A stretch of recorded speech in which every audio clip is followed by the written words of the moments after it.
Thanks for joining us from the Ohio AgNet, Voice You Know with the News You Trust studio. Sponsored by BASF, where you can count on the trusted performance of Elvivo seed treatment to protect your soybean crop. I am Allison Kinney. Good afternoon. Let's take a look at the headlines. Rural America has been short on an adequate supply of veterinarians for some time. Because of that, Ag Secretary Brooke Rawlings announced new actions to help increase the number of rural food animal veterinarians across the U.S. Food animal veterinarians currently make up about 5%, only 5% of the total veterinarian population, a stark decline from just 40 years ago. So today, USDA, right here at the Mississippi State Veterinarian Headquarters, is issuing the Rural Veterinary Shortage Action Plan. We are enhancing and streamlining USDA's veterinary grant programs. We are making an additional $15 million available for the Veterinarian Medicine Loan Repayment Program and streamlining the application process. Rawlings talks about other steps on the Rural Veterinarian Shortage Action Plan. We are commissioning new economic research to analyze and project veterinary shortages in rural areas, especially for food animal veterinarians. USDA is pursuing strategies to make federal service more attractive for our vets, to create a direct pipeline into public service. And lastly, we will work with veterinarian schools, including the great one right here in Starkville, across the country to increase recruitment from rural America. The announcement was made during an appearance at Mississippi State University.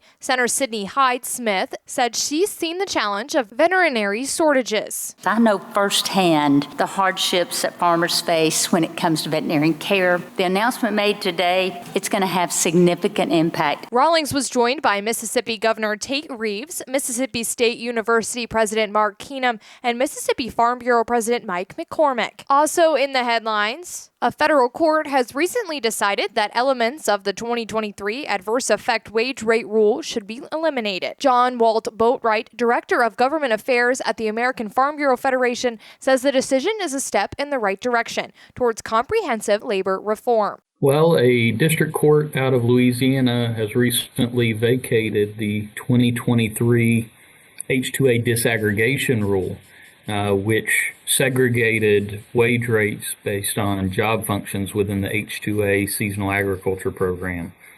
This means that we are awaiting guidance from Department of Labor. Boatwright says the DOL rule would have been very costly to farmers and ranchers who utilize the H-2A program and fill the gaps in the workforce.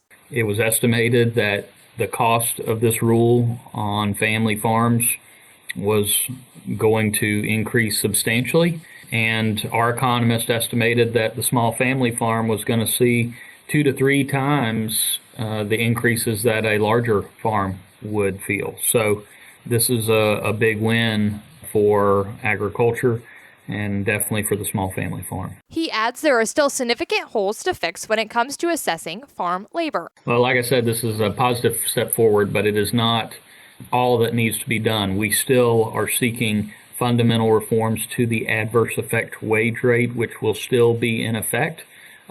We're still advocating for access for our year-round sectors who do not currently have access to this seasonal program, and we're still looking for existing workforce reforms. American Farm Bureau's John Walt Boatwright. The Ohio's Country Journal sweepstakes are back. 4 winners will receive a $250 Visa gift card. Subscriptions are still free, but we must have a new request on file from subscribers every 3 years. Come renew or subscribe at the Farm Science Review, and you'll meet that September 20th deadline to be entered. If you've already subscribed since January 1, 2025, you're automatically already entered. Good luck, everyone. Thanks, Dale. Now back to the headlines. A National Pork Board report expects pork to be even more price competitive with beef and chicken during the fall. The pork supply continues to fall short of expectations. In the last month, slaughter is down 3.3%, and when combined with the decline in weights,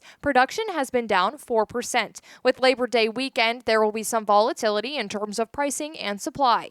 Hog slaughter is expected to quickly climb above 2.5 million head per week by mid-September. This will likely ease some of the tight supply. Labor to bone product has been concerned and could become more of an issue as slaughter moves higher in the fall. Ham prices are expected to trade firmly as export buyers are short bought. Bellies should also appear lower in September and October. October is pork month and rib prices are already above last year's. Let's take a look at the markets. This market report is brought to you by Seed Consultants. Simply better performance. Learn more online at seedconsultants.com. September corn closed in today up 12.5 at $3.98. December corn up 10.25 at $4.20 March corn also up 10.25 at $4.37 September soybeans up 8.5 at $10.36 November soybeans up 6.5 at $10.54 May soybeans up 4.5 at $10.99. September wheat up 7.75 at $5.18.